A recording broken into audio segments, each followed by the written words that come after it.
इंतज़ार एक बड़ा लंबा भी है किसानों का, तकरीबन 1 महीना होने को आ रहा है।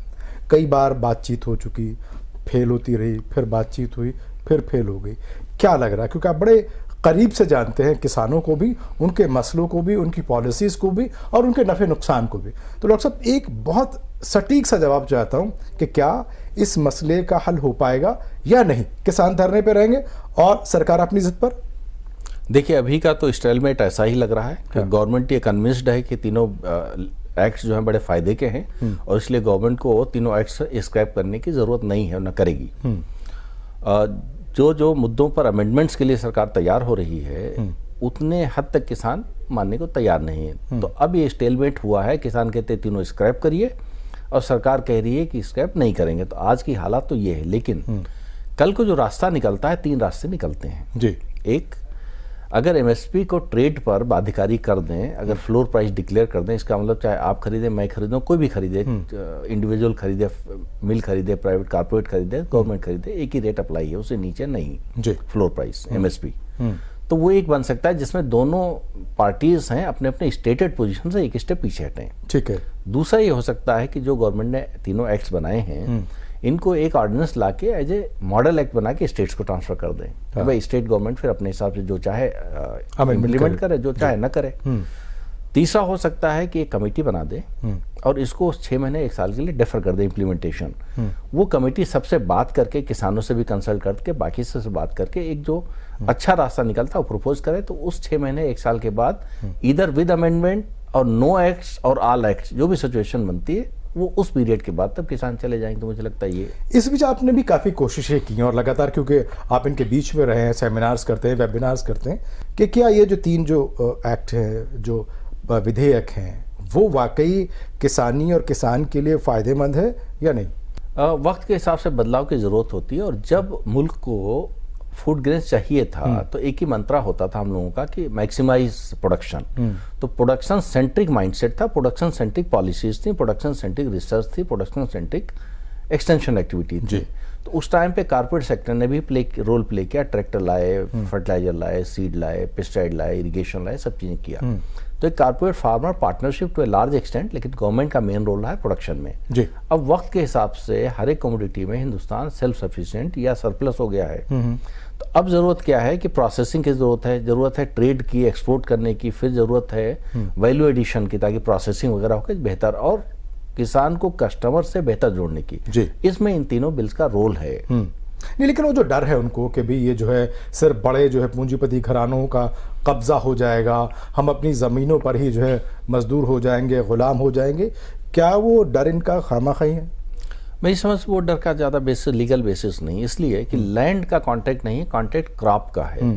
तो वो डर जो है वो कई बार परछाई जो है वो भी भूत लगने लगता है अगर कहीं पे शक हो, क्योंकि शक दिमाग में बैठी कि सरकार जो है हमसे कंसल्ट किए बिना ये ले आई है, तो कहीं ना कहीं इसमें इल इंटेंशन है। तो एक बार हमारे क्रेडेंशियल के बारे में, हमारी इंटीग्रिटी के बारे में आपको डाउट हो तो मैं जो भी जवाब दूंगा आपको उसमें डाउट ही नजर आएगा। जी जी। लेकिन कहीं ना कहीं ये लगता है ना कि सरकार की पास से और सरकार की तरफ से ये गलती हुई या कमी हुई कि जाहिर सी बात है मेरे आपके बारे में कोई बात हो या पॉलिसी बनाए तो पहले हमें और आपको जो है वो कॉन्फिडेंस में ले ले।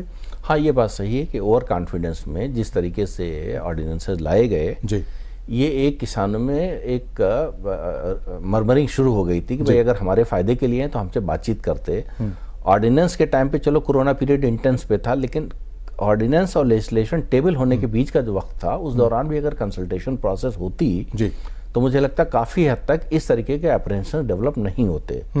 लेकिन वो complete lack of communication with the farmers, उसका नतीजा ये हुआ कि एप्रहेंशन डेवलप होते चले गए और एप्रहेंशन से फिर एक टाइम आया कि वो एजिटेशन शुरू हो गई। जी, क्या लगता है जब आपकी जो इन दिनों बातचीत हुई किसानों से, अलग अलग ऑर्गेनाइजेशन से, और आप भी कहीं ना कहीं सरकार का पक्ष भी रखते रहे, लगता है कि किसान जो है जो अपनी बातें कह रहे हैं उन बातों में कुछ दम है, जो डर है वो डर जो है वो खामखाई का है?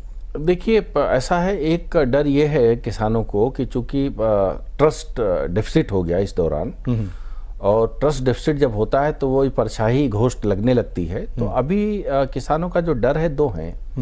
एक, कहीं over a period of time ये मंडी सिस्टम लॉस में चला जाएगा, क्योंकि बाहर टैक्स फ्री और मंडी के अंदर टैक्स रहेगा। तो रिलेटिव डिसएडवांटेज की वजह से स्टेट की जो मंडी है वो लॉस में जाएंगे और एक वक्त आएगा स्टेट कहेगी वो मंडी से कारपोरेट को तुम ले लो, तो पूरी तरह के कारपोरेट कहीं मोनोपोलाइज ना कर जाए। तो एक तो ये डर बैठा हो किसानों के उसमें जी। दूसरा डर ये बैठा है कि सरकार जब हट जाएगी तो जो एमएसपी है, आज भी एमएसपी का रेट जो सरकार लेती है जो ट्रेड में चलता है 400-500 रुपए का फर्क है गेहूं धान में, और दालों में तो 1000 रुपए का फर्क है, कुछ में ज्यादा भी है एमएसपी से, लेकिन ऑन एन एवरेज मान के चलें तो 500 का डिफरेंस है एमएसपी पे और मार्केट प्राइस में।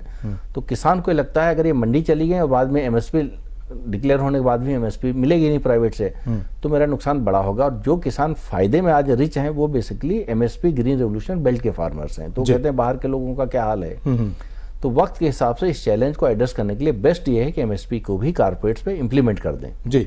दूसरी कहीं ना कहीं मुझे लगता है कि कमी ये रही कि सरकार ने जो है जो स्टेट्स हैं उनको भी कॉन्फिडेंस में नहीं लिया और इस मुद्दे पर बात नहीं करी, इसलिए जो एजिटेशन का जो यूं कहूँ जो शक्ल है वो इस तरीके की हो गई है। बिल्कुल सही कह रहे हैं आप कि अगर स्टेट गवर्नमेंट्स की एक कॉन्फ्रेंस जूम पे ही बुला ली जाती, बैक टू बैक कोरोना पे तो लगातार कॉन्फ्रेंस ऑनरेबल प्राइम मिनिस्टर बुला ही रहे थे जी जी। तो अगर इतने बड़े क्रूशल इशू पर भी एक कॉन्फ्रेंस बुला ली जाती तो जो स्टेट गवर्नमेंट इसमें विरोध दर्ज ना करते, उनकी सहमति मान ली जाती, तो आज अगर उनके वहां से वो इंस्टिगेट कर रहे हैं, इनकरेज कर रहे हैं किसानों को, तो फिर उनको एक तरीके सवालिया निशान उन पे लगाया जा सकता था कि भाई आपने वहां पे तो सहमति दिया और आप इसको तारीफ कर रहे थे, अब ये आप स्टैंड कैसे है। यहाँ पे कहीं ना कहीं लैप्स हुआ है। लगातार किसानों के खिलाफ जिस तरीके से बयानबाजियां भी हो रही हैं बीजेपी के अलग अलग एमपीज की तरफ से, वो भी इस मुद्दे को बजाय कम करने के यूं कहूं कि आग में घी डालने का काम कर रही हैं। बड़ा अनफॉर्चुनेट है। अनफॉर्चुनेट इसलिए है कि पंजाब के फार्मर्स की तरफ ही आपका इशारा है जी। वहाँ के किसानों ने इस मुल्क को फूड सिक्योर बनाने में बड़ा एक अहम किरदार अदा किया है। दूसरा, मुल्क की सुरक्षा में जिस तरीके से आर्मी से लेकर पुलिस में, पैरामिलिट्री फोर्सेज में उनका योगदान है। और तीसरा, सामाजिक सेवा में आज कहीं भी कोई दिक्कत होती है सिख जो है अपना लंगर लगा के हाजिर होते हैं। तो कहीं ना कहीं इस कम्युनिटी पे इस तरीके के इल्जाम लगाना, मुझे लगता है आज ये एजिटेशन है कल को खत्म हो जाएगी, लेकिन ये इल्जाम लंबे टाइम तक उनको तकलीफ देते रहेंगे। उस तकलीफ के जो नतायज होंगे वो शायद अच्छे ना हो।